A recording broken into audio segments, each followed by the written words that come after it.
très bien dans quelle direction on va aller, où vous voulez aller.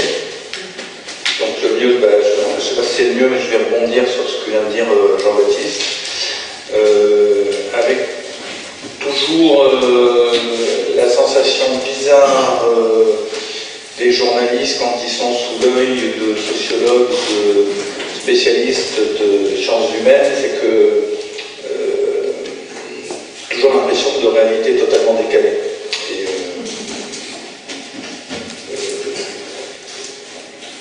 voilà, ça serait une première remarque. Et pour l'expliciter, de dire qu'en fait, que j'ai entendu, mais j'ai très envie de lire votre thèse, en fait, en espérant qu'elle sera bientôt publiée. Voilà, déjà, c'est par rapport à l'analyse des JT, c'est par rapport à quand même des logiques, j'imagine, même s'il y a eu beaucoup d'entretiens qualitatifs, de quantitatifs, enfin, beaucoup d'entretiens qualitatifs, mais qui s'appuient aussi, si j'ai bien compris, sur une analyse quantitative des apparitions, notamment sur les JT. Et voilà. Et moi, j'ai plutôt donc une approche de journaliste environnemental qui c'est d'abord, c'est-à-dire ce que vous analysez en disant il n'y a pas de diversification idéologique, fait l'économie du fait que déjà arriver à imposer la question environnementale au JT du soir, pour prendre cet exemple, est une victoire idéologique, puisque ça n'avait rien d'évident. Et donc la façon dont on parle du changement climatique, mais ça pourrait être d'autres questions, est devenu une réalité, est devenu quelque chose d'incontournable pour les JT ou les médias dominants, est déjà le résultat d'un travail. Alors ça, je ne sais pas, et moi je ne peux pas avoir un regard dessus, puisque j'ai le sentiment d'en avoir été un acteur. Évidemment, comme tout acteur, je vais surestimer le rôle des catégories sociales, sociologiques auxquelles j'appartiendrai, et au sein de ce petit groupe, je vais surestimer mon propre rôle. Donc, vous voyez déjà à quel point on a là une possibilité de... et donc voilà, quand on discute avec un spécialiste, un ethnologue ou un sociologue, dans la position du... bon, vous comprenez ce que je veux dire, j'espère. Un peu bizarre, quoi, comme la fourmi sous l'œil de la loupe. Bon. Donc ça, c'est le premier point. Après, donc pour rebondir pour ça, de dire que déjà, la question d'imposer le changement climatique comme une catégorie journalistique, ou plus généralement l'environnement, était un débat idéologique très fort, était un débat conflictuel, enfin, une bagarre, parce qu'en gros, moi, il se trouve, je suis dans l'information sur l'environnement depuis 89, précisément, avec la première fondation de reporters. Et puis après, j'étais dans les médias mainstream pour parler le globish courant, donc plutôt de presse écrite, mais aussi de télévision. Alors si je parle d'expérience de télévision, notamment au sein de CAPA et pour une émission de France Antenne 2 à l'époque en 92, où il y avait eu des conflits qui n'étaient pas des conflits idéologiques, qui étaient des conflits d'intérêt économique, très directement.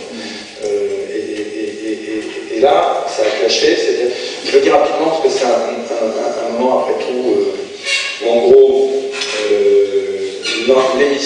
c'était la première émission sur une grande chaîne, donc même c'était à 22h, c'était France 2, enfin à l'époque c'était Antenne 2, Sauf qui peut la planète, et qui était au moment où il y a eu un premier surgissement de la question environnementale à grande échelle, c'était autour de 90-92, le sommet de la Terre de Rio, et cette émission voulait faire de l'environnement sur le mode d'investigation.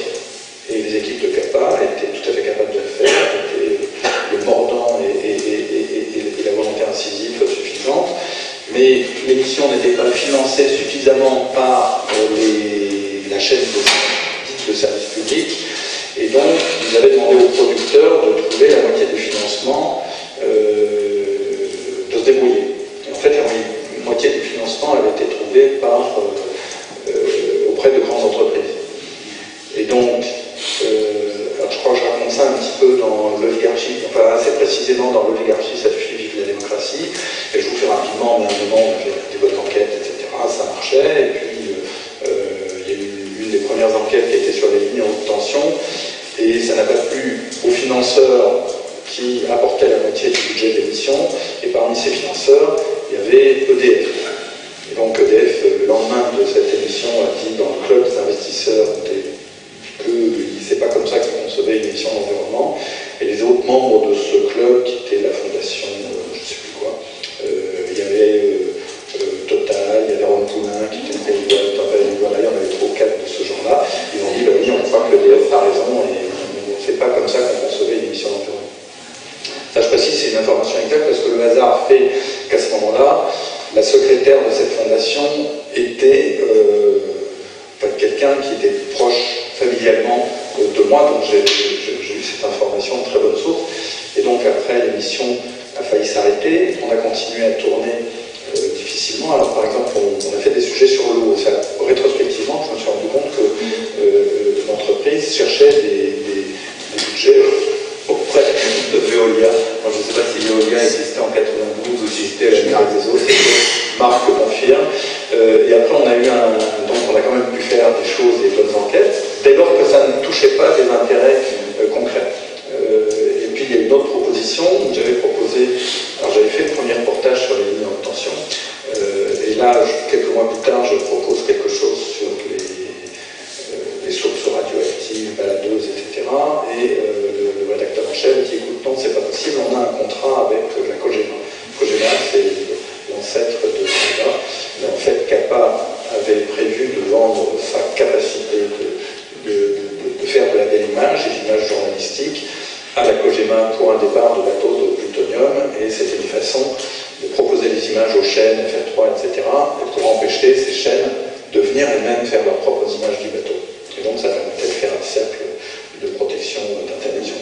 Et donc en gros, je fais l'économie, enfin ça prend du temps, mais il y a eu un pas de fer, et donc l'émission, on a convenu, et l'émission s'est arrêtée. Et depuis, il n'y a plus de vraies chaînes d'émissions régulières, d'investigation sur les questions environnementales, sur les chaînes de télévision. Même si après, il peut y avoir, avec Paul Morera, avec Lise Lucet, d'autres documentaristes, des possibilités de faire des cours. Mais, donc voilà, le premier point que je veux souligner, avant même votre analyse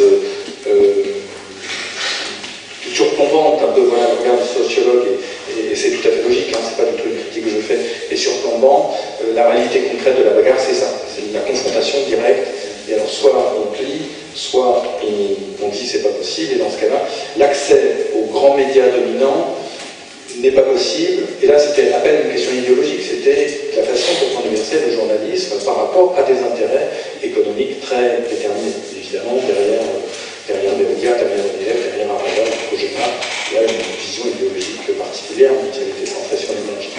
La deuxième chose pour avancer dans les années, c'est que, notamment la question climatique, ça n'a pas été évident de la faire avancer. Donc là c'était une bagarre, et notamment parce que le journalisme environnemental était toujours suspecté soit d'être un journaliste au rabais, un spécialiste des petits oiseaux, donc, alors que nous on fait des choses sérieuses, la politique, l'économie, la justice, l'environnement, c'est pas sérieux, on fait des petits oiseaux, c'est un pays qui va encore nous emmerder, etc. Ou alors dès que ça commençait à rentrer dans le dur, là on devenait militant. Voilà, c'est-à-dire que dans les médias dominants, Jean-Michel Apathy n'est pas militant, mais si vous voulez faire une enquête sur le nucléaire, vous êtes très rapidement taxé de militant.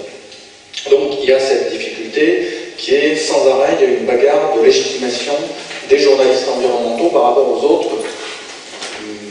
Là il faut un langage de sociologue, mais la façon de reconnaissance sociale, et qui se traduit aussi évidemment dans les progressions au sein de la hiérarchie, c'est-à-dire venant s'occuper des petits oiseaux n'étant pas spécialement très noble, étant par ailleurs en permanence suspecté d'être militant, on ne devient pas chef de service, on ne devient pas responsable d'un service politique, on ne devient pas rédacteur en chef dans les médias dominants, sachant qu'en plus il y a un autre aspect des choses, c'est que l'environnement demande souvent non pas une culture scientifique, mais une teinture de culture scientifique, en tout cas l'attention à la question scientifique.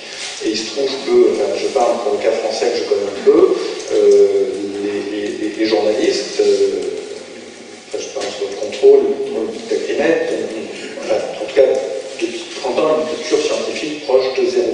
Et souvent, quand on est ignorant dans des situations de pouvoir, on va considérer que ce qu'on ignore n'est pas très important. Parce qu'évidemment, si on est en pouvoir, on connaît une méconnaissance.